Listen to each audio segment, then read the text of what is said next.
Assalamualaikum warahmatullahi wabarakatuh. Halo semua, perkenalkan kami dari kelompok 3 yang beranggotakan Aprilia Ananda Putri, Darmaini Sitorus, Nadia Zafira Nasution, dan Putri Ayu. Pada video pembelajaran kali ini, kami akan membahas tentang lingkungan dan budaya organisasi. Diperhatikan ya teman-teman, selanjutnya ada lingkungan organisasi. Apakah itu lingkungan organisasi? Menurut Hick dan Gulet, lingkungan organisasi adalah sesuatu yang memberikan energi penyaluran dan penerimaan organisasi yang berada di sekitar organisasi dan memberikan pengaruh pada kelangsungan organisasi tersebut. Sedangkan menurut Stephen P. Robbins, lingkungan organisasi adalah lembaga-lembaga atau kekuatan-kekuatan yang berada di luar organisasi dan secara potensial mempengaruhi kinerja organisasi tersebut.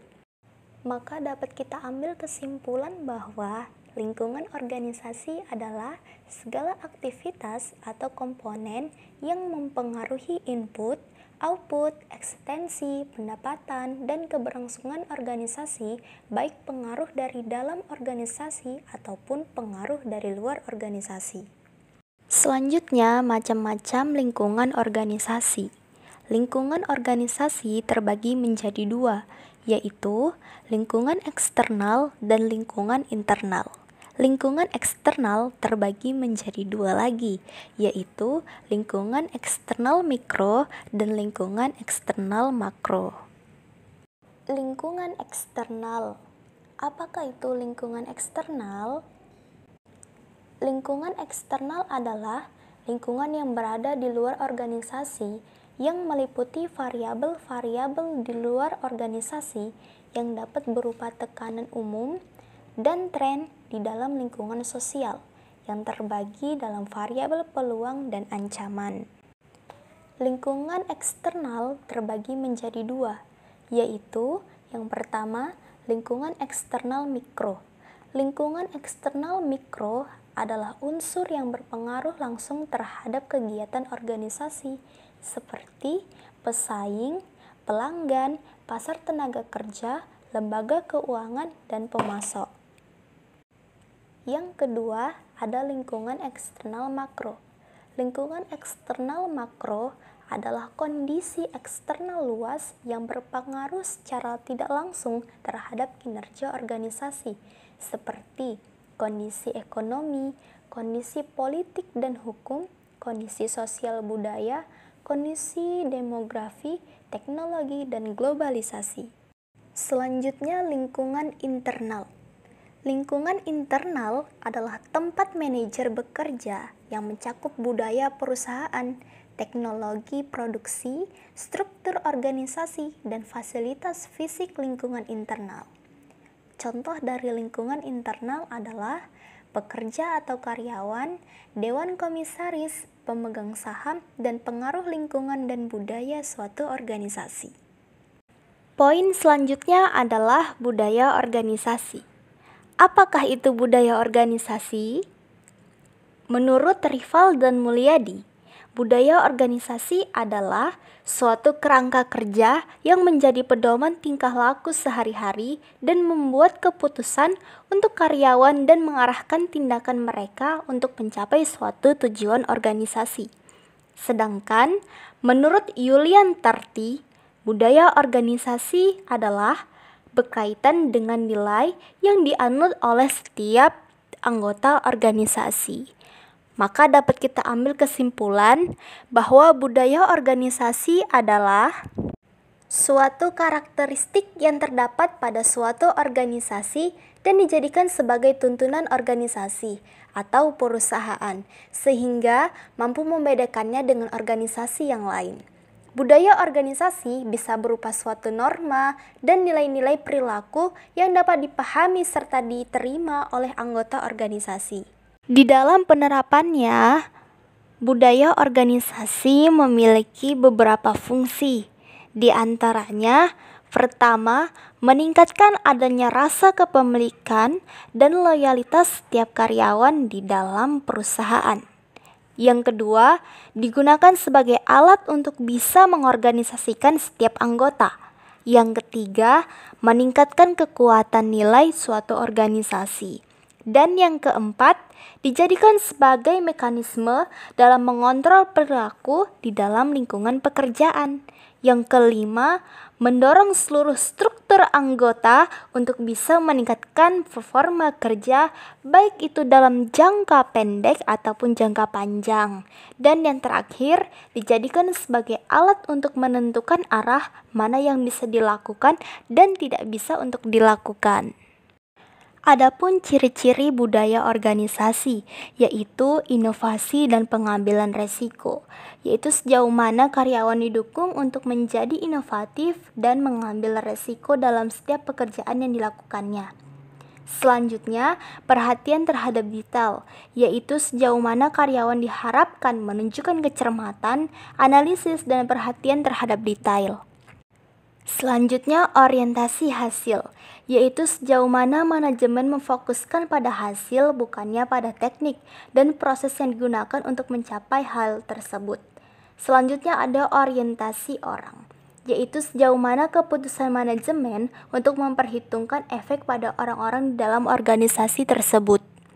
Maka perlunya terhadap manajer dalam pembagian tugas kepada karyawan adalah melihat bahwasannya tugas tersebut cocok kepada orang tersebut, sehingga tidak ada penyimpangan dan resiko pun tidak terlalu berat yang akan terjadi pada suatu organisasi tersebut.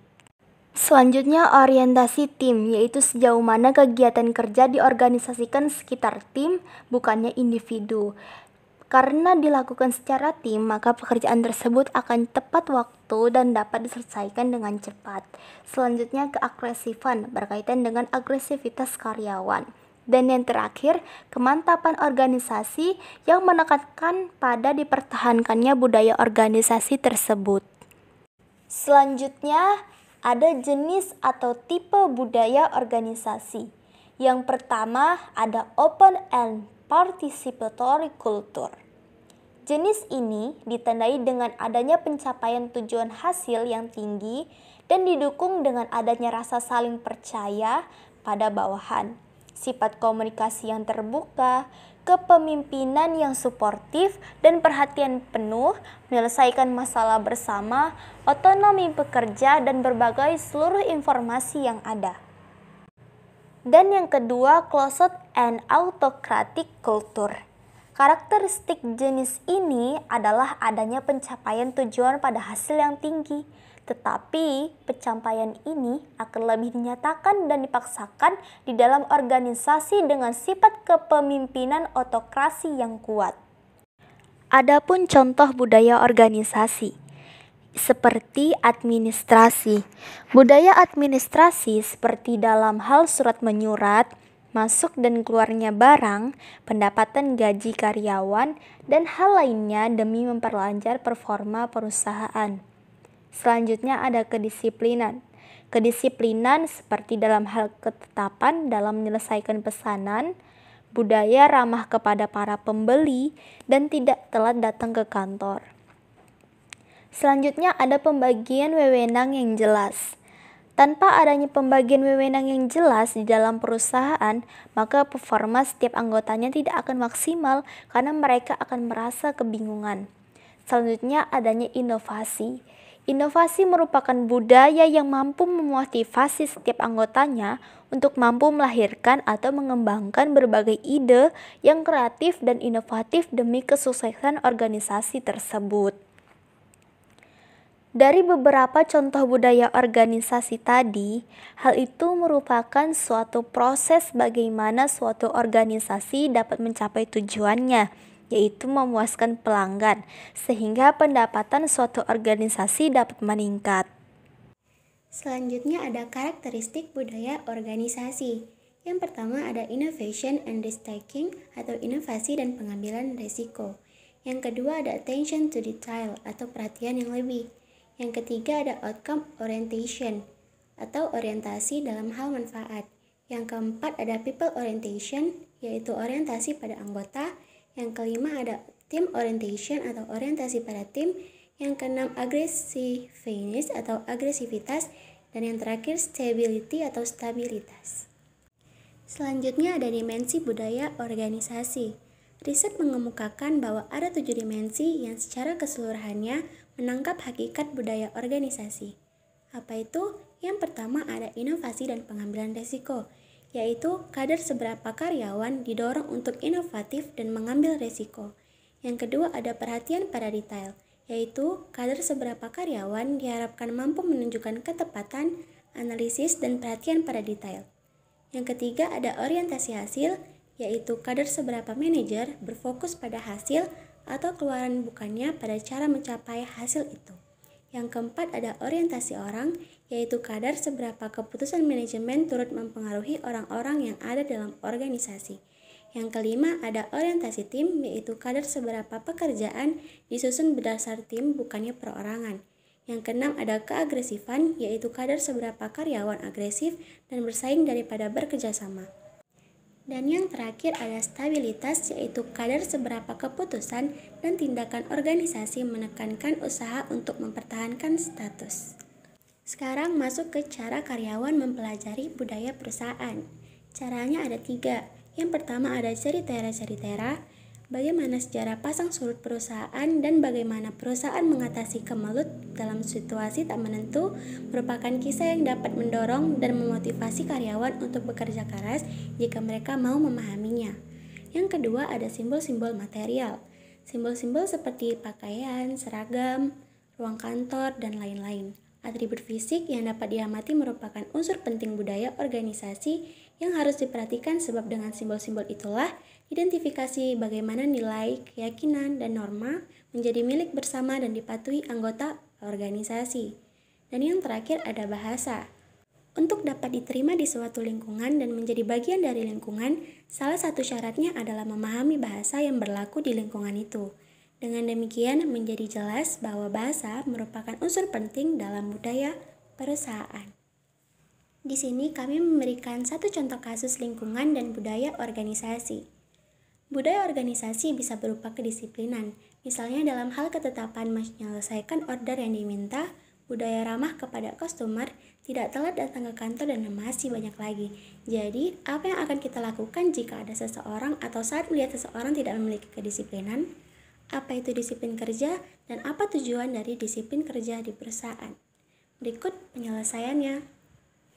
Penyelesaiannya adalah disiplin kerja adalah suatu alat yang digunakan para manajer untuk berkomunikasi dengan karyawan agar mereka bersedia untuk mengubah suatu perilaku serta sebagai suatu upaya untuk meningkatkan kesadaran dan kesediaan seseorang mentaati semua peraturan perusahaan dan norma-norma sosial yang berlaku.